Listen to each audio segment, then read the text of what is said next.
Delete करना presiding officers भूल जाते हैं और इसीलिए जब काउंटिंग होती है तो फॉर्म 17C और काउंटिंग यूनिट का मिलान नहीं हो पाता।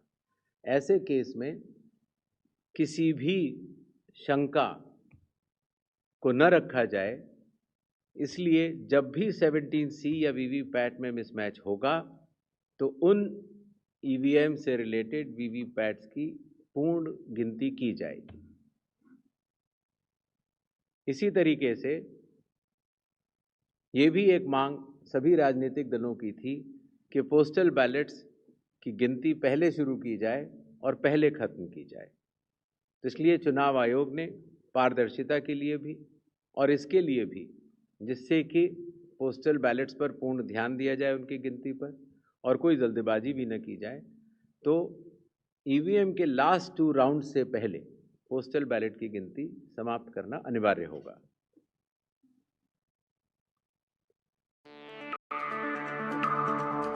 जब चुनाव खत्म हो जाता है तो फिर आंकड़ों की आवश्यकता कई लोगों को पड़ती है, मीडिया को भी होती है, एनजीओज को भी होती है, सिविक सोसाइटीज़ को होती है और आम जनता को भी होती है।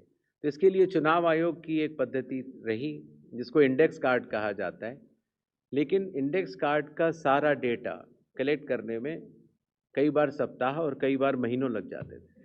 तो अब चूंकि ECI नेट भी आ रहा है और डिजिटल का युग है, इसीलिए digital index cards and reports सारे आपको चुनाव खत्म होने के कुछ ही दिनों के भीतर वेबसाइट पर या ऐप पर मिल जाएंगे।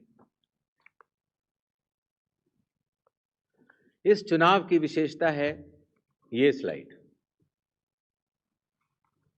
The entire election machinery of Bihar is just a call away. अर्थात अगर कोई भी मतदाता या कोई भी व्यक्ति ECI नेट ऐप को डाउनलोड करता है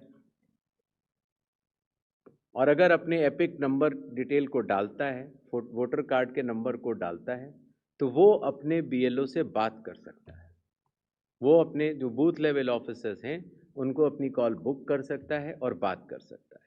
अगर उसकी कोई भी समस्या है तो वो BLO से बात करके उसका निदान कर सकता है।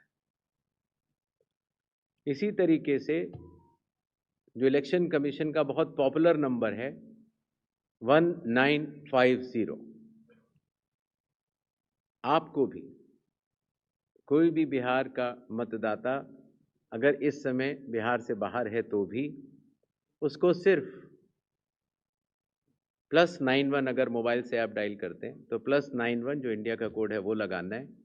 STD कोड जहाँ का भी आपकी विधानसभा क्षेत्र है वहाँ के SDM का STD कोड और 1950 अगर आप ये डायल करते हैं तो 243 EROs सारे मतदाताओं की सेवा के लिए खुले रहेंगे।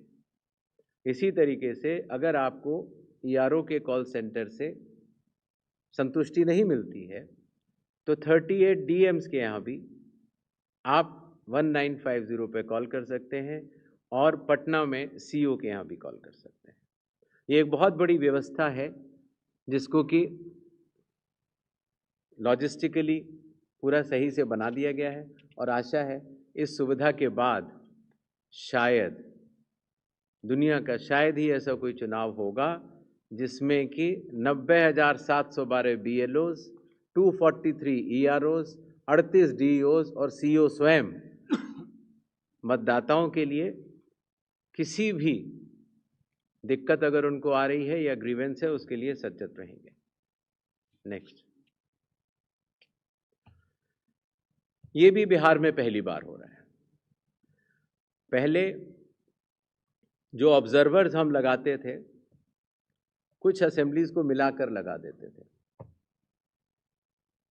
लेकिन अब 243 असेंबलीज में 243 जनरल ऑब्जर्वर्स होंगे जो कि विभिन्न राज्यों से वरिष्ठ IAS अधिकारी नामित किए गए हैं जो कि बिहार के रहने वाले नहीं हैं। इसी तरीके से जो लॉ एंड ऑर्डर के लिए जो पुलिस ऑब्जर्वर्स हैं वो हर जिले में एक होंगे और एक्सपेंडिचर ऑब्जर्वर्स को हम लोगों ने चुनाव आयोग ने कुछ असेंबलीज को मिला के नामित किया है। इन ऑब्जर्वर्स के फ़ोन नंबर भी और असेंबली किस असेंबली से हैं वो आपको ECI नेट पर भी मिल जाएंगे और वेबसाइट पर भी मिल जाएंगे, जिससे कि अगर कोई भी ऐसी बात है या शिकायत है तो आप इन ऑब्जर्वर्स को बतला सकते हैं। Observers of the election commission work as eyes and ears of the election commission. तो ये सुविधा भी इस चुनाव में हर असेंबली में मौजूद रहेगी। इस बार चुनाव आयोग टेक्नोलॉजी को भी बहुत बड़े तरीके से लीवरेज करना चाहता है। जैसे मैंने आपको पहले बताया कि ये अलग अलग ऐप्स होती थी, सी विजिल, जिसमें कि आप कोई भी MCC वायलेशन की शिकायत डाल सकते हैं। 100 मिनट्स के अंदर रिस्पांस टाइम है। अगर 100 मिनट्स के अंदर नहीं होती है तो जिला कलेक्टर उसको स्वयं देखते हैं और CO भी स्वयं देखते हैं। Know your candidate, voter helpline app, ये सारी की सारी नेक्स्ट अब ECI नेट पर भी होंगी। पुरानी सुविधा हमने हटाई नहीं है क्योंकि कई लोगों के पास पुरानी चीज़ें डाउनलोडेड हैं, बट अगर ECI नेट अगर आप डाउनलोड कर लेते हैं तो सारी एक जगह ये सुविधाएं आपको मिल जाएंगी। नेक्स्ट, बिहार के मतदाताओं की संख्या आपको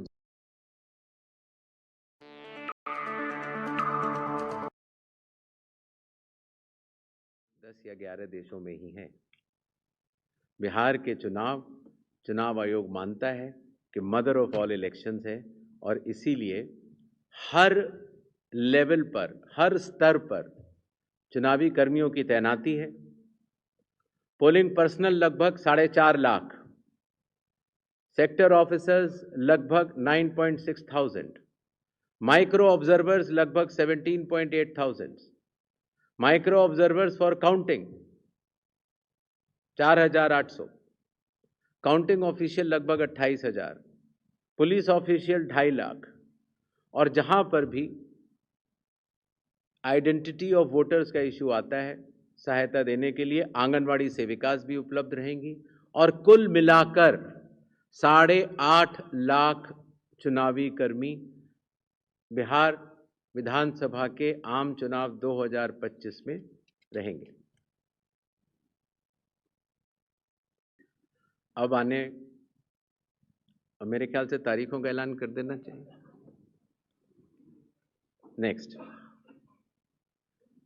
बिहार के चुनाव 2 फेजेस में होंगे। पहले फेज के गैजेट नोटिफिकेशन 10 तारीख को आएगा, दूसरे का 13 को। Last date of making nominations पहले फेज की 17 को होगी, दूसरे की 20 को। स्क्रूटनी 18 और 21। विड्रॉल की आखिरी तारीख 20 अक्टूबर और 23 अक्टूबर, और डेट ऑफ पोल 6 नवंबर थर्सडे और दूसरा 11 नवंबर ट्यूसडे।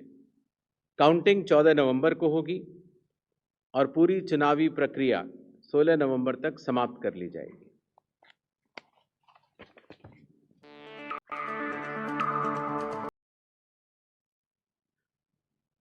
जो बिहार के 38 जिले हैं उनको 2 भागों में बांटा गया है। जो आप पीला रंग देख रहे हैं वो फेज 1 है और जो आप गुलाबी रंग देख रहे हैं वो फेज 2 है। इसकी सॉफ्ट कॉपी आप सब लोग को दे दी जाएगी। नेक्स्ट, बिहार के आम चुनावों के साथ साथ 8 बाई इलेक्शंस भी होंगे। जम्मू कश्मीर के 2, बडगांव और नगरोटा, राजस्थान के अंता, झारखंड की घाटशिला, तेलंगाना जुबली हिल्स, पंजाब में तरन तारन, मिजोरम में दंपा, ओडिशा में नौपदा।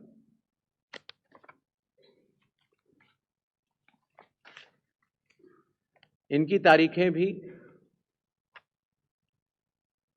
अलग अलग कॉन्स्टिट्यूंसी के हिसाब से यहां पर दी गई हैं। डेट ऑफ पोल लेकिन सबका 11 तारीख ही होगा और काउंटिंग 14 नवंबर को होगी। इसके साथ कुछ चीज़ें हम ज़रूर बताना चाहेंगे